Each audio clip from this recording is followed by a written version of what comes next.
క్యాపిటల్లో పడి ఒక ఛాన్స్ ఇవ్వమన్నాడు.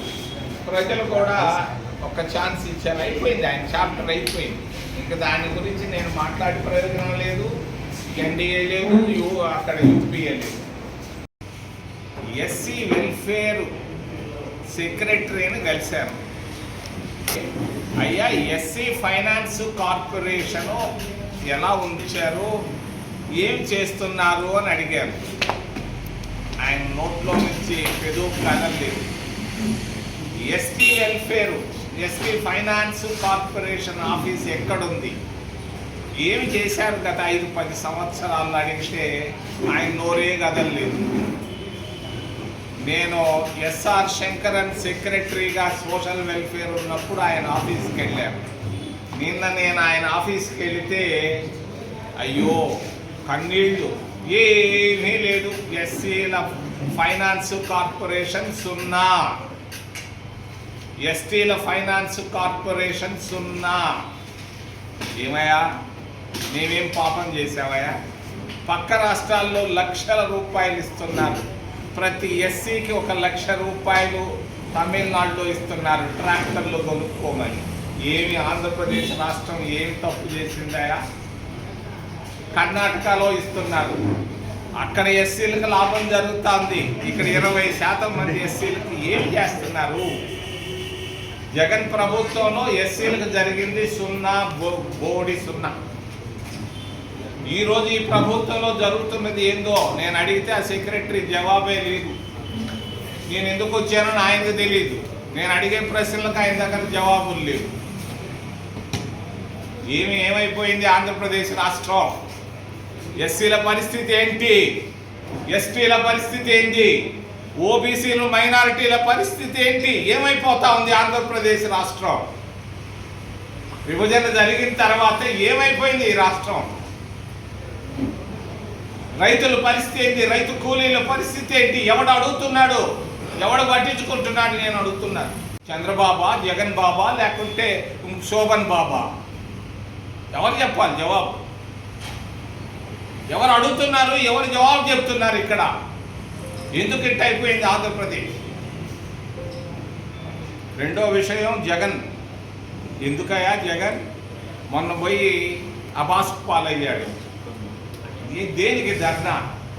5 సంవత్సరాల్లో ఆయన సాధించిన ప్రగతికి ధర్నానా? ఆయన ఓడిపోయిన దానికి ధర్నానా? లేక సానుభూతి కొరకు ధర్నానా? ఎవరు కొరకు నువ్వు ధర్నా చేశావు? ఎందుకు? ఎవరు చచ్చిపోయారు? ఎక్కడ చచ్చిపోయారు? ఏమైనా ఎస్సీల గురించి ఆలోచించావా నువ్వు ముఖ్యమంత్రిగా ఉన్నప్పుడు? ఎస్టీల గురించి ఆలోచించావా నువ్వు ఉన్నప్పుడు? ఏం చేశావు? వీళ్ళకి దగా చేశావు, దీనికి ధర్నా చేశావు ఢిల్లీలో. దీన్ని జగన్ వైఖరి నేను ఖండిస్తున్నా. ఆయన అంటున్నాడు ఇండియా బ్లాక్. ఎవరు వస్తారా నీ దగ్గరికి? వాళ్ళు ఏదో ఎట్టుండవు, నీ ముఖం చూసిపోయేదానికి వచ్చారా? ములాయం సింగ్ కొడుకు వాళ్ళు వీళ్ళు. ఏమీ లేదు. జగన్ రాబోయే రోజుల్లో ఆయన ఒక బండి 0 అని తెలియజేస్తున్నారు. మూడో విషయం చంద్రబాబు నాయుడు మన బడ్జెట్లో అబ్బా భలే ఉంది అన్నారు. అందరూ నవ్వుకుంటున్నారు. మోడీ చంద్రబాబు నాయుడు చెవులో కాలీఫ్లవర్లు పువ్వు పెట్టాడు. ఈ చెవులో ఒక పువ్వు, ఆ చెవులో ఒక పువ్వు. ఏంది ఆ పువ్వులో బడ్జెట్లో? మరి దానికి రాజధాని నగరానికి 15,000 కోట్లు అన్నాడు. ఎక్కడ గ్రాంట్లో ఏమైనా ఇచ్చాడా? బడ్జెట్లో ఎక్కడో అప్పు తెచ్చిస్తా అంటే ఆయన ఏం తెచ్చిచ్చేది? బ్యాంకులు ఇస్తాయి అప్పులు.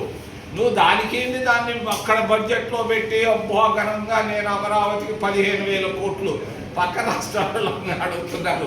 మీ చంద్రబాబు నాయుడికి ఏమి తెలియలేదా అని అడుగుతున్నారు. ఏమయ్యానంటే ఏమి ఇచ్చినాడు? తమిళనాడులో ఒక ఆయన అడిగాడు నన్ను, ఒక పెద్ద నాయకుడు. ఏమి ఇచ్చాడా? 15,000 కోట్లు ఈ చెవులో పువ్వు పెట్టాడు. మరి ఇంకొక చెవులో పోలవరం అని పువ్వు పెట్టాడు. మేము పూర్తి చేస్తాం ఆయన అన్నాడు. ఈరోజు నిన్న అన్నాడు 3 సంవత్సరాలు. 3 సంవత్సరాల్లో కాదు 10 సంవత్సరాల్లో కూడా నీకు చేయలేవని తెలియజేస్తూ మల్లెపూలు పెడుతున్నాడు పువ్వులో చంద్రబాబు నాయుడికి మోడీ. అందుకని ఆయన పరిగెత్తాడు. నీతి ఆయోగ్ అని పేరు పెట్టుకొని. చంద్రబాబు నాయుడు నాకు 50 సంవత్సరాలుగా తెలుసు. ఆయన విద్యార్థిగా, నేను విద్యార్థిగా నాకు తెలుసు. మరి రామచంద్రారెడ్డిని కొట్టాడు చంద్రబాబు నాయుడు, చంద్రబాబు నాయుడిని రామచంద్రారెడ్డి కొట్టాడని ఒక చిన్న పనికిమాలిన మాట జగన్ ఎక్కడో అన్నాడు.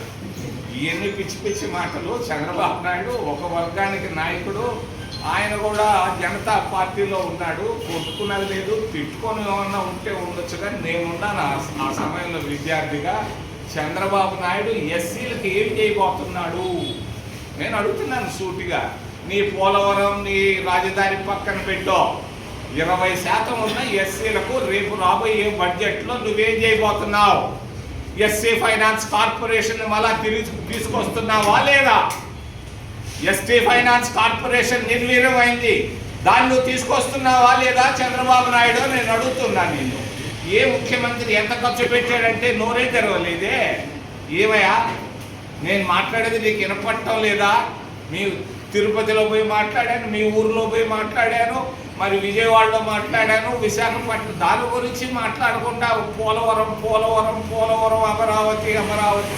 నేను పోయి చూశాను అమరావతిని, నాకైతే నవ్వు వచ్చింది. నేనేం మాట్లాడు. చివరిలో రాష్ట్ర విభజన అయిపోయిన తర్వాత నేను ఒక ఫిల్మ్ యాక్ట్రెస్ అని పేరు, నేను ఆ పర్మిషన్ లేదు కాబట్టి చెప్పడం లేదు, నాకు 2 రోజులు నాకు పంపించింది. చదివితే ఎంత తెలివి ఉందా ఈ సినిమా వాళ్ళల్లో. ఆమె ఎన్టీ రామారావుతో నాట్యం చేసింది, మరి నక్కినేని నాగేశ్వరరావుతో చేసింది, దసరా బుల్లోడ్లో చేసింది హీరోయిన్గా. మరి ఆ అమ్మ ఒక్క మాట పంపించింది, రాష్ట్ర విభజన కారకులు ఎవరు? ఎవరు? కాంగ్రెస్ పార్టీనా? కాదు. ఆమె చెప్పింది 2 కుటుంబాలు అని. ఏంది ఆ 2 కుటుంబాలు? దాంట్లో ఉంది. దీనివల్ల రాష్ట్ర విభజన వల్ల డివైడ్ అండ్ రూల్ అనేది బ్రిటిష్ వాళ్ళ పాలసీ అయితే, డివైడ్ అండ్ ప్రాస్పర్ అనేది ఈ రోజు ఉన్నటువంటి 2 కుటుంబాల ఆలోచన. రాష్ట్ర విభజన వల్ల 1,00,000 కోట్లు సంపాదించుకున్నాడు ఒక ఆయన తెలంగాణలో. రాష్ట్ర విభజన వల్ల 10 సంవత్సరాలు అధికారంలో, ఆయన కూడా తెలంగాణలో కూడా 10 సంవత్సరాలు అధికారంలో ఉండి 1,00,000 కోట్ల పైన సంపాదించాడు. ఇక్కడ కూడా ఒక కుటుంబం 1,00,000 కోట్ల రూపాయలు సంపాదించింది, 10 సంవత్సరాలు అధికారంలో ఉంది. ఈ 2 కుటుంబాల వల్లే ఆంధ్రప్రదేశ్ రాష్ట్ర విభజన అయిందని ఆ ఫిల్మ్ యాక్ట్రెస్ చెప్పింది. ఆ పేరు నేను చెప్పటం లేదు, మీకు వస్తుంది ఒక నిమిషంలో, మీరు చూడండి. దానిపైన మీరు ఏదైనా ప్రశ్నలు ఉంటే అడగమని మిమ్మల్ని చేతులెత్తి ప్రార్థిస్తున్నా.